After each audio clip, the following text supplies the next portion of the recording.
This is me aged 4. I love this outfit, a pale blue toweling two-piece with big white spots and a fringe. I was quite a shy child, but I still love clothes that stood out. Here I am in the pink Afghan coat with my favourite wellies. I can still remember the joy of seeing the wellies for the first time. I wanted to wear them with everything, even in bed, as I remember. I had started to borrow, my mother's clothes by this point. The jumper was definitely hers, and although you can't see it in the picture, I'm wearing fur-lined lace-up platform boots. These were also my mum's, and actually too small for me, but I still wore them despite the pain. My mum was great at finding us nice clothes. We didn't have much money, but we were always really well turned out. She taught me to hunt down bargains in charity shops and jumble sales. She also showed me how to sew and make my own clothes. Even now, I always think of her when I'm making something new or I'm carrying home my latest find. By the time I was in my teens, I was knitting up my own designs, which were best described as unusual. Sadly, no photographic record exists of these experiments.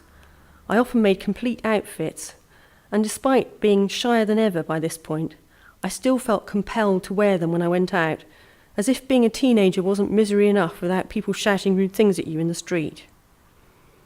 At this point, I seemed to have been overtaken by a kind of madness. Okay, it was the 80s, but there's still no excuse for this sort of thing. My white fringed cowboy boots are just visible in this picture. This lovely outfit was finished off with a tiger stripe top with diamante trimmings.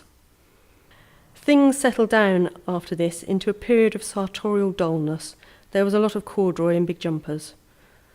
Over time, I learnt to enjoy clothes for their own sake.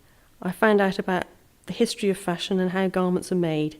In time, I went to college and got my degree in textile design. At last, making things made sense. A few years ago, I realised that I could remember almost all the clothes I have ever had and what I've been wearing on every significant occasion in my life. I think about clothes a lot. I would be embarrassed if people knew how much of my interior life is filled with, I wonder if that top would go with those shoes. Occasionally, people have asked me what I'm thinking about when I'm obviously deep in thought. I've had to make something up to seem less shallow. All the years of daydreaming about clothes and making things out of cast-offs has paid off.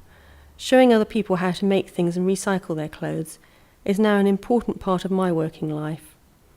I lost my mum a few years ago, and although I still miss her very much, I think she would be pleased to know that the skills she taught me are being passed on to other people, and that our hunting trips to Oxfam were not in vain.